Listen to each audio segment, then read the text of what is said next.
men need to be in connection and in community with other men, like-minded men that are wanting to grow, wanting to achieve and find success and break out of all these limiting beliefs that as men we tend to develop over decades of our lives, and we start to feel like, I'm not enough, I can't succeed, I'm trying to do all this alone over and over again, and I'm not finding success. So to be able to put together groups of men that, some are successful, maybe some aren't yet, or they want to be, and they can learn from each other, be challenged by each other, grow together. It's been an outstanding couple of years of just, like we talked about in the pre-show, of being able to support someone that is struggling and have them change or transform their life to where they can have a bigger impact, whether it's in their family or in their community, to have that effect maybe being transferred down the road to generation. Maybe it goes to their kids and their kids' kids. That's something that we talked about, they learned from an experience in our interaction. It's been a blessing, and I love doing it every day. It's a lot of fun.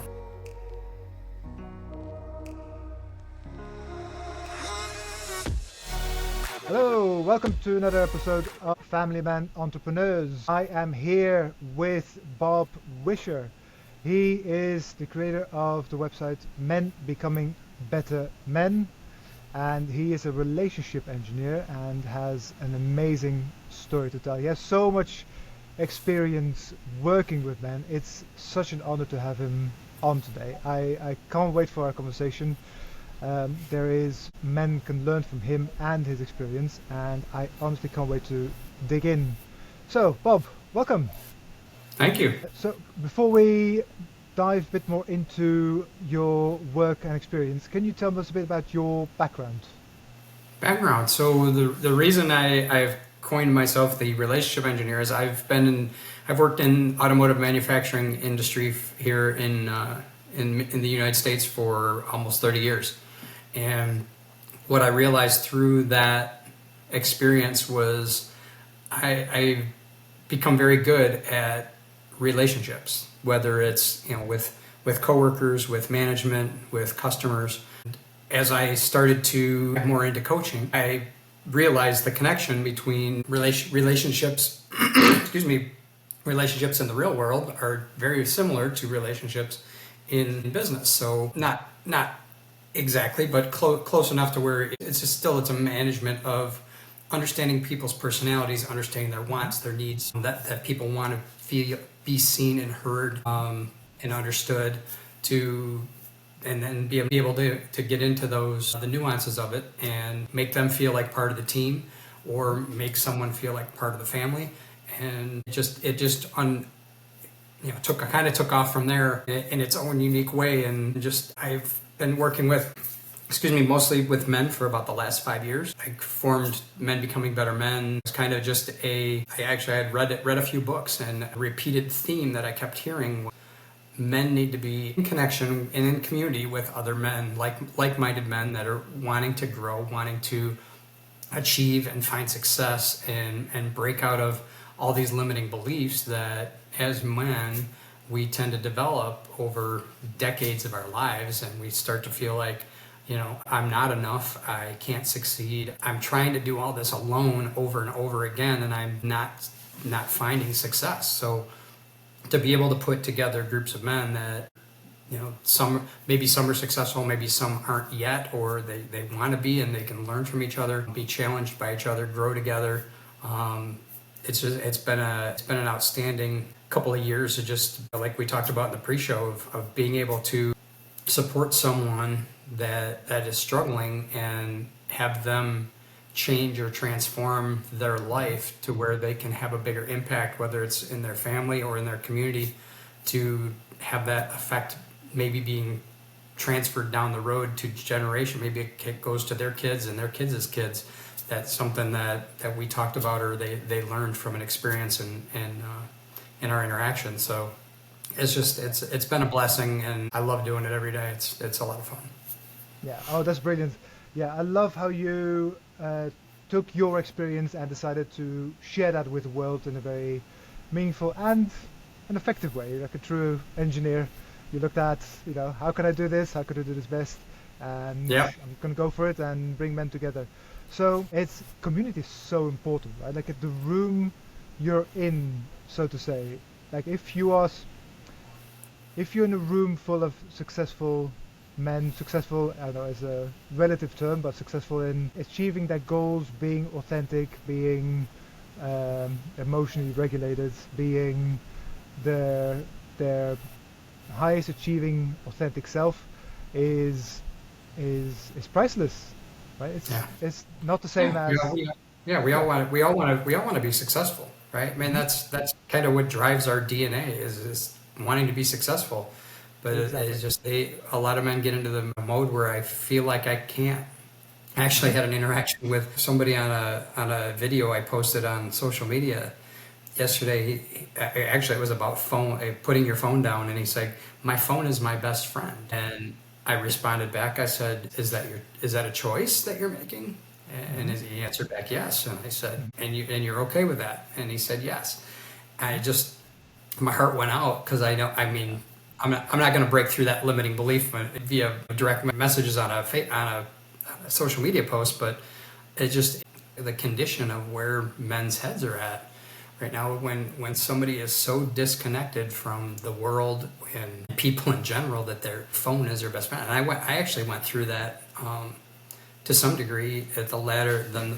I was disconnected from real people. I mean, there was people at work and whatnot, but some of my best friends at that point in time were guys that I was playing an online game with, and you get into that rabbit hole, and it's so hard to climb out, and it breaks my heart to know that people are doing that and longing to have real in-person connection. Yeah, again, the community is such an important thing. And how do you bring those men together with men becoming better? So men becoming better men. Actually, I've invited a good portion of the group. I've invited, just men I know either from the gym or from church or wherever. But most of them, we actually, I assume you have the Meetup app over there in Europe. Mm-hmm. Yeah, it's mostly. I've put a group out there. And it's attracting those types of men that are disconnected. They're on that app looking to meet someone.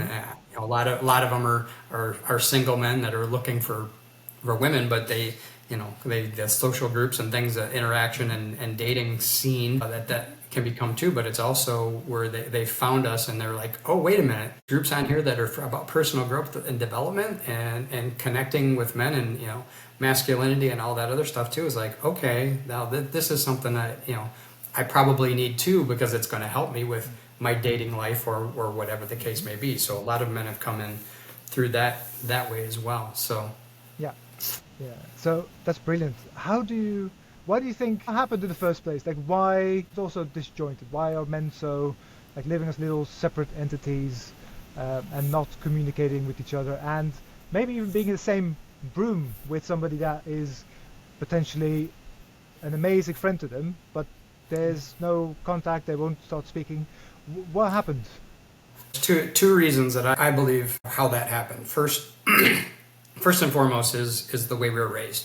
And it's funny because I'm sure this is probably the same in Europe as it is in the States. We had dad went to work for the day. You were either home with mom, maybe grandmothers, and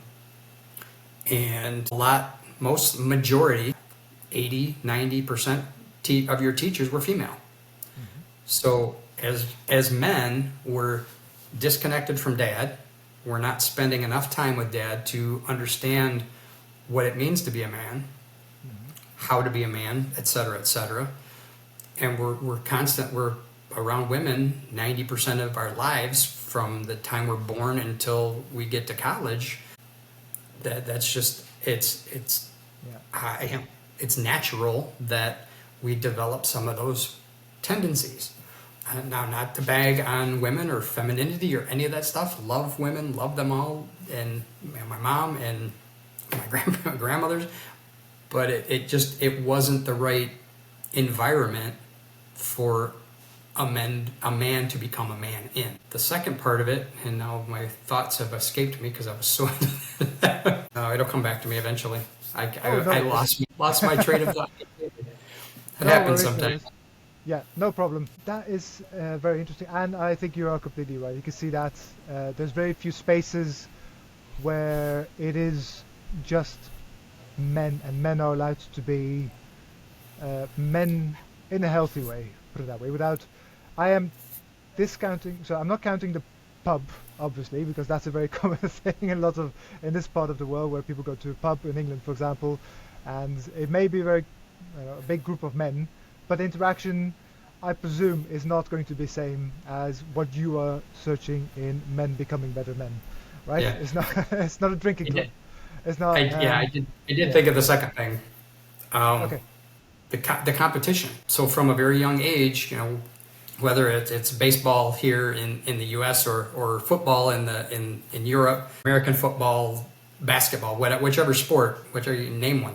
We were just talking about the Olympics Yeah. before we got on, but we're introduced to sports and competition at a very young age. I started playing little league when I was 5 or 6 years old, and most boys, 50% or more, are doing that.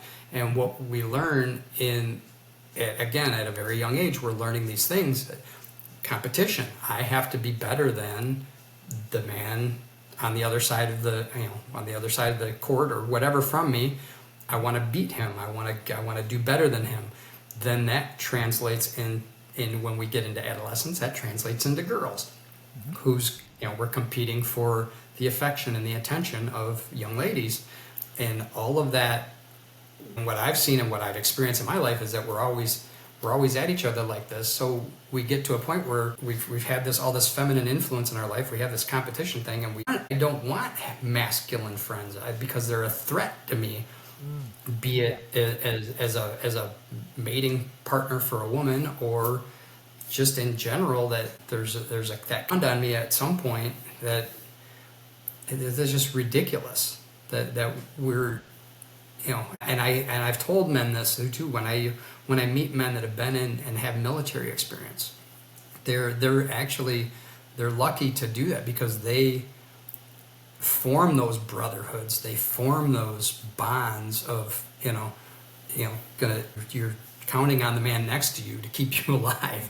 So that is something that a lot of us. I was never in the military. I didn't get that experience, but that's one way that they've gone. And those are usually, the guys that come out of the military are the most put together, the most masculine types of men that I've experienced in my life, because they're broken of all of that stuff that we did when we were kids. They get them into the military and they recondition them, they break them down and build them back up to be masculine fighting warrior type men. And I think they have a huge advantage over, and that's why a lot of the influencers and speakers and stuff are all like Navy SEAL guys and former special ops, because those are the guys that they get their act together, and then they try to teach the rest of us that didn't have that experience to be able to be better men.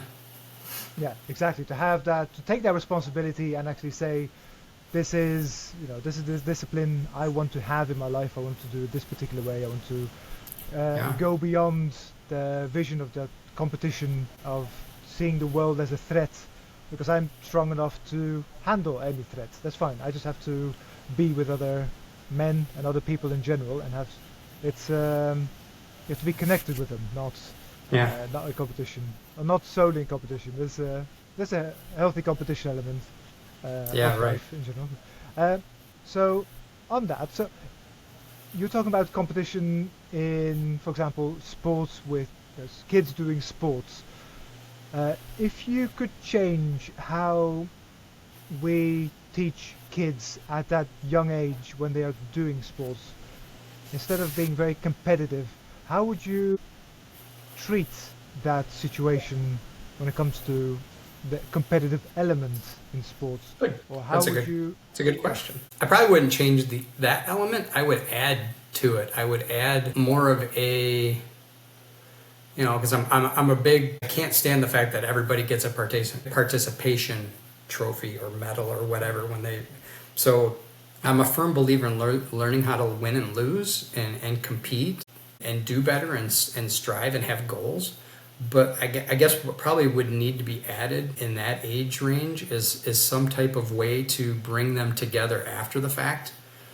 So instead of, being in the midst of a game and trying to beat each other's brains out, something after that, I don't know, family picnics or things like that, or just some ways to come together in a different context where their competition wasn't involved, and it was about friendship or whatever the case may be. I don't know. That's a good question. It's something that probably needs to be unpacked by somebody with a lot more experience in raising children than me. But it's probably not. It's probably, like I said, it's probably something we definitely need, because just the friction that develops between men going up through.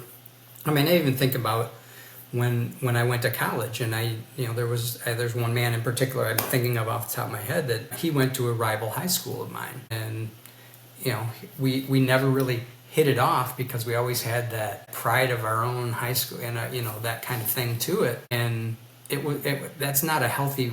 He's just another man, and we're both going to school. We're trying to educate ourselves and become better people. But there was always this kind of animosity because we were from rival cities, and it just, and I'm guessing it's probably with the way things are in Europe, where you got the soccer team. I've seen the soccer games and the things going on with the people that are my team is better than your team, and there's just a lot of. So I'm guessing they would get the same way if you were in a place or something with two people and they were. They had rival teams that they were rooting for. It would kind of be the same thing, where you'd think, can I trust this person because they root for this team? Well, we see a lot that's actually a question from me. I've spent time in the US, but I haven't lived full time in the US. What we see in films, in European or American films, is when kids play baseball, for example, and the parents go crazy and start fights. Is that actually true? Is that actually true? Yeah. Or is that just a film? Yeah. Oh, really? I've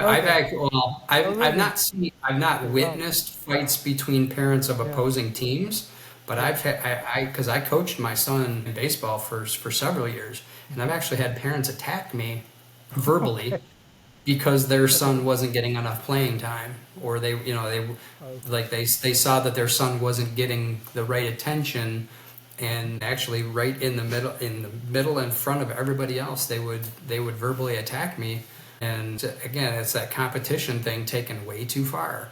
Yeah, it's like absolutely. It doesn't set a good example for the kids. That's the thing. No, not at all.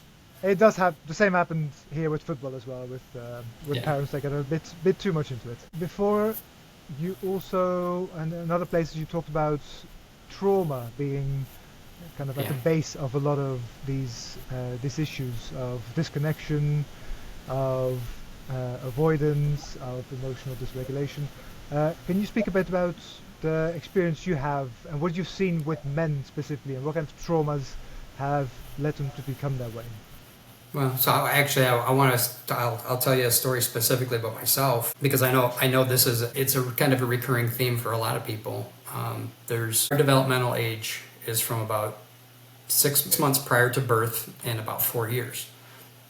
Our brain completely forms in that time span, and we form our personal identity and beliefs. And the problem with that is, obviously, our brain is very immature at that point. We don't know what we don't know.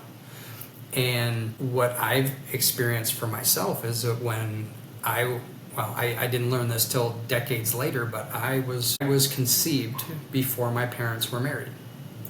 And unpacking the science of that, what I've learned from that is that period of time between when I was conceived and my parents got married, a couple months, or obviously less than 9, but the things that were going on with and around my parents, the fear of judgment, the fear of what are we going to do, how are we going to raise this child, where are we going to live, all of those questions and things that would come up if you had conceived a child out of wedlock.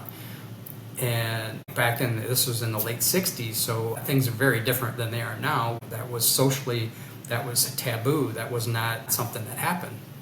And if it did, it was stayed under the rug. So again, all of those things that are going on, swirling around my parents, my dad having to quit going to college because he needed to get a job, and they needed to get a house, and they needed to prepare for me coming. And a lot of stress, tension, right? Well, what happens in a fetus at that point is that fetus is getting that energy from mom and dad are feeding into that child. And believe it or not, your brain can form meanings from what's going on when you're in that, even up to 6 months prior to your birth. So what that did for me was basically make me feel like, or help me form an identity of myself that I didn't belong. Mm-hmm. So if I understand that identity of me was created when I was born, or very close in that time frame, and if I fast forward through my entire life, elementary school, high school, college, my first marriage, I can see all the instances and all the situations where I felt like I didn't belong somewhere, including in my marriage. Yeah. There were I was married for 19 years, and for a good portion of that, I didn't feel like I belonged with her. There were times in college where I felt like, I was part of the group, but I wasn't part of the group. I was never really fully accepted. It wasn't probably that the other people weren't accepting me, but I wasn't allowing myself to be accepted into the group because of this massive roadblock that I had, because I always felt in any situation like I didn't belong there. And that's again, played through my whole entire life and kept me from doing things that I could have or should have or wanted to do, but I was afraid to do them. Yeah. Wow, that's quite a story. Thank you for sharing that. It's amazing that you've managed to pick up on that and managed to analyze the different parts of your life through that lens, going, oh yeah, actually, good thing I found that piece of knowledge, because now it all makes sense, right? It's an easier step to disidentify, or move away from that identification with that. With men in general, the men you've worked with, is that something that comes back quite often? There's a feeling of not belonging? It's one of a handful of different things, a couple things you can develop during that portion of your life, depending on a trauma. There was a young lady, actually, I worked with a couple months ago. She was agoraphobic, didn't want to come out of her house. And so we were unpacking that a little bit. And I said, do you remember any specific traumas in your life when you were young? And she said, well, yeah, when I was 2 years old, I have a recollection. And obviously, it's not a vivid memory when you're 2 years old, but there was all of a sudden, there was a new man in my life, a father figure type of man in her life. So the only thing we could deduce from that is that her birth father, had either not been there for that 2 years, or left at that point, and a new man came in to be with mom and whatever. And she never realized that the impact of that change, of her feeling abandoned by her birth father. Again, maybe that wasn't the case, I'm putting those words to it, but again, in her 2-year-old brain, I've been abandoned by somebody who I was counting on, relying on, brought me into the world, and now this other person's there and I feel awkward and strange. So we make a meaning of that, and that has,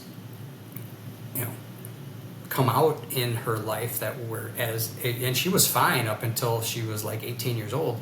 And then as soon as she graduated from high school, all of a sudden this fear triggered in herself, and she became agoraphobic and was afraid to come out of the house. Wow. So that's another way it can, manifest in a person's life. So there's a lot of different obviously a lot of different traumas that you can experience, a lot of different meanings you can make of it. All of them, though, can cause those limiting beliefs and those fears as we go through our entire lives, and until you unpack them and realize that that's what's holding me back. Okay, well, that's not true. Go back to the Byron Katie. Is it true? And then you realize, oh, that's not true. I do belong places. I am of value to groups that I'm in and society and whatever. And the more you come to realize that, you're reprogramming your brain, and then you can kind of get away from some of those limiting beliefs and put those fears aside and move forward and become the person that you want to be. Yeah, I love that. Yeah, I love the explanation of how it works. And it is amazing, as kids, how personal you take everything, right? Because it's if, for example, if somebody is in that situation and they feel abandoned, as a small kid, the first thing they would think is, I did something wrong, right? Or I don't deserve to be loved, right? And that especially that age, gets very entrenched, and then that just sticks with them for. Yeah, and that'll stick with it, and yeah. it fuels their behavior for Yeah. the rest of their life until you realize all of a sudden, oh, wait, that's why I'm doing that? Yeah, exactly. Yeah. Yeah. And that's why you'll see so many people in jobs they don't like, or things they feel like they should do something to get other people's attention because they feel they're not worth doing something that they truly enjoy or that they feel is in line with I think of that. Yeah, go I ahead. think of that a lot when I'm watching social media and all the people see me. Everybody, I want you to, young ladies parading around in their skivvies and see, I want to be seen. I want to be seen. Yes. There's probably definitely something that happened Yeah. when they were in that age range that triggered them to I need attention. If I don't get attention, I have no value. And that's these girls are doing this thing on social media, and who knows where it's going to go or what it's going to turn into for them. But I pray for them that they find what's going on and why it's like that, and that they can turn that in a more meaningful direction, I guess. Yes.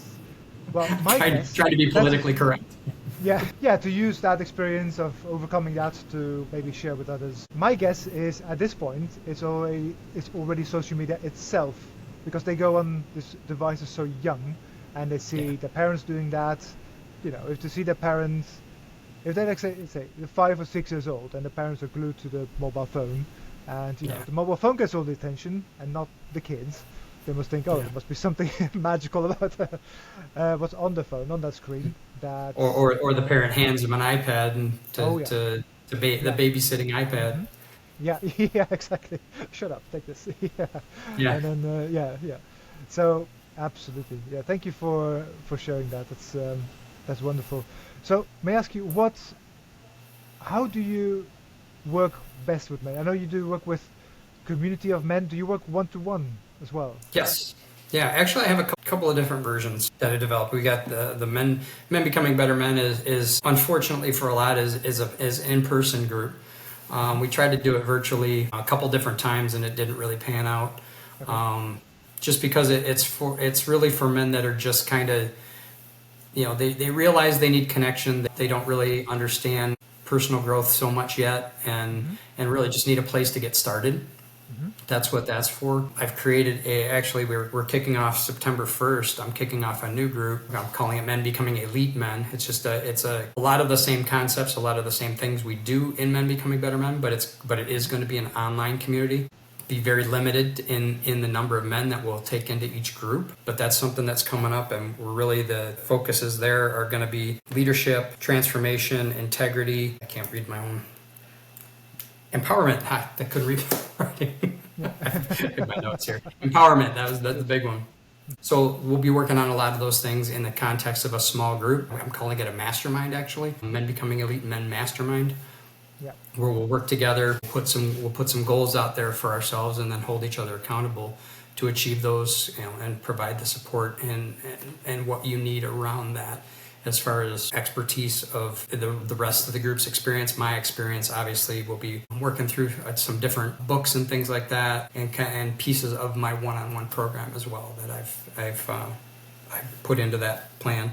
And then I obviously also work with people one-on-one. I have a program called MVP.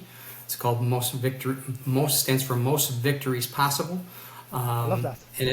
And it's really just it's a deeper version of what the Elite Man Mastermind is going to be, but it's going to be a one-on-one version, really just to help an individual person if they've got a really big goal, really big dream that they want to accomplish. That's really where it's going to be you coming in as being a good man or a good person, and I'm going to make you a great person coming out of it, because of what we're going to learn and what we're going to do and what we're going to achieve in the context of that container is going to help you get to where you want to go. Oh, I love that. That's really, really good. There's so much need for that nowadays. I think there's 8 billion people in the world, like roughly half of them are men. There is work to be done. So every Yeah. every bit helps, and I think there's so much need for men doing men's work and bringing men together, and probably especially in more Western countries where everything seems to be a bit more disjointed. I did want to Yeah. ask you, do you see it, like in your experience, you've been working with men for quite a while now. In your Mm. experience, do you see a difference between, let's say, now and 10 years ago when it comes to, or even 5 years ago, when it comes to how people view men's work or working with men, Um, men's groups? it, it's funny. I was talking to my coach about that same thing this morning. Men are tough nuts to crack because Yeah, I hear that from we everyone that does yeah this work. Yeah, we think yeah, we can do it on our own. And the funny thing is, and I know this from my personal experience. I've had multiple coaches in the mhm, last 5 to 7 years, and when I'm not working with a coach, I'm just cruising along like this. I'm status quoing it. I'm doing the minimum. I'm not pushing myself. I'm not growing. I'm not exponentially growing. I'm not shrinking, which obviously we want to stay on an upward trajectory. Um, but I'm not killing it. But when I do work with a coach, everything I do is getting out of my own way, yeah, taking risks and getting out of my comfort. The conversation I had with my coach this morning about getting out of my comfort zone. He wanted me to do something particular over the next couple weeks, and I just said, "Wait a minute, you're setting up the freaking out bells are starting to ring in my head. Let's unpack this a little bit." And we went through it, mhm, and he was able to literally coach me through why is this coming up, where does it relate to past experience and whatnot, and what does it mean for the men I want to work with now, and how does it, and kind of just brought me back into the right frame of mind to say, this is the kind of person you want to help. Focus on that kind of person. Don't focus on this person that hasn't been working with. Focus on the man that it really will work with. And it completely reprogrammed my mindset in that 1 hour yeah, conversation. It's an invaluable resource. And sure, it costs money. It takes an investment, but it's in my personal self and in my own personal business, that if I keep going at this pace, I'm 55 years old. I'm not going to get where I want to mhm, get in the time that I don't know how many years I have left, but there's definitely a finish line that's coming closer than if I was in my 30s, maybe I wouldn't worry about it so much. But every minute counts, and every day. And when you have a burning desire in you to make a difference, and whether it's in your community or in your household or in your job or whatever it is, maybe you want to be the president of your company, or maybe you want to be the world's greatest father, or maybe you want to be a professional athlete of some kind, or something. I mean, there's you're going to get there a lot faster than with somebody in your corner that's dedicated to doing that versus doing it by yourself. and and yeah, I feel maybe you hear that from men as well. So correct me if I'm wrong. Maybe this was my idea. I feel a lot of men, well, they're quite particular about what they spend their money on, and they feel if it's not something completely like useful, if it is something not so tangible like Yeah. coaching, where it Yeah. may be tangible in the future, but it's not like I'm going to give you some money and going to give me a car. Yeah. Exactly. So it's a bit harder to convince them it is a really, really, really good investment for thousands of reasons. Yeah. Do you Well, find that? if you think about it this way, you're a middle of the road kind of job, and you want to be, whether it's a manager or a director or a vice president, you're going to get there a heck of a lot faster if you're working with somebody and thinking about, I'm making this much salary now, and yeah, this is a big investment, but if I make that investment in myself now, I'm going to get to that higher level faster. My salary is going to increase, and it's an investment. It's like working in the stock market. You put money in the stock market, and it's eventually, given time, it's going to appreciate. Same thing with investing in coaching. You put money into that. I'm still drawing interest on work I did 7 years ago with my very first coach. He's his voice still rings through my head when sometimes when things come up. And I've had a couple coaches since then, and they all have different skills and have brought different pieces of value into my life that had I not actually the whole story I just told you about my birth and whole scenario, that was one of my coaches helped me uncover that. Now, if I don't have that experience, I'm probably not even sitting here today talking to you. Yeah. That's how valuable that is. And now what we're doing this conversation, hopefully that's helping somebody else. So again, that investment I made is paying dividends for anyone that hears my story and resonates with it, and God willing that it resonates with the right person, and that person that does something different that they wouldn't have done otherwise, and it makes a big impact. That's my goal. Yeah, I love that. And what advice would you give men to become more coachable, or to become coachable in the first place? I think as men we can be a bit stubborn sometimes. Yeah. I'm very, very much generalizing here, but what can we do to become? I'll read you the exact. Oh, wait a minute! I printed it up. So part of Men Becoming Better Men, we have a list of standards. I think there's 18 of them, and the one standard that will answer this question is, it's called "Don't take things personally." Don't engage your ego. Exercise self-control, and don't judge unless you're without sin yourself. Be humble, accept your mistakes, be open to constructive criticism, and aware of your thoughts, feelings, actions, and behaviors. So if men were to be able to do that, we put aside our ego, put aside the I know it all, I can do this myself, I'll figure it out, all that stuff that takes time and energy, and put that into asking someone for, just asking for, it doesn't even have to be a coach. I mean, it doesn't have to be a coach. It could be a friend. It could be your best friend. Just go to your friend and say, hey man, I'm struggling with this. Do you have any wisdom? Do you have any experience that you can share on that? And if we were all half of the world population of men be able to do that, how different the world would be, instead of men just trying to do it on their own and learning by trial and it. How many times you go like on Facebook and so I wish I had a nickel for every time I'd seen men where it says their job, it says where they went to school, it says School of Hard Knocks. Oh yeah. I've seen that a lot. Yeah. And it just every time I see somebody, I was just like, oh, man, if you only knew what you could have if you just leaned into it a little bit. Yeah, exactly. I love that. Yeah, we all here, like essentially we're all here to learn lessons, right? We can either do it, we have our lessons when we're young, which we can't really choose. You got your parents, you don't have that much choice over what you do. But then later in life, you can choose to do things the hard way or the easy way, right? The more you go out of your comfort zone, it's tend to be the easy way, and if not, imagine if you're in a relationship, in a marriage, and you stay in your comfort zone and you need some work on yourself, or at least on the relationship. Yeah, the lesson tends to be you break up or you get divorced or something like that. Yeah. So that's good. I really enjoyed having this conversation with you. Where can people find you? The easiest way is menbecomingbettermen.com. It's kind of the portal into all of my stuff. You can find a link there. I've got a book that's called The 5 Blatant Lies That Men Believe About Themselves and What to Do About It. The first one of which is, I can kick this habit at any time.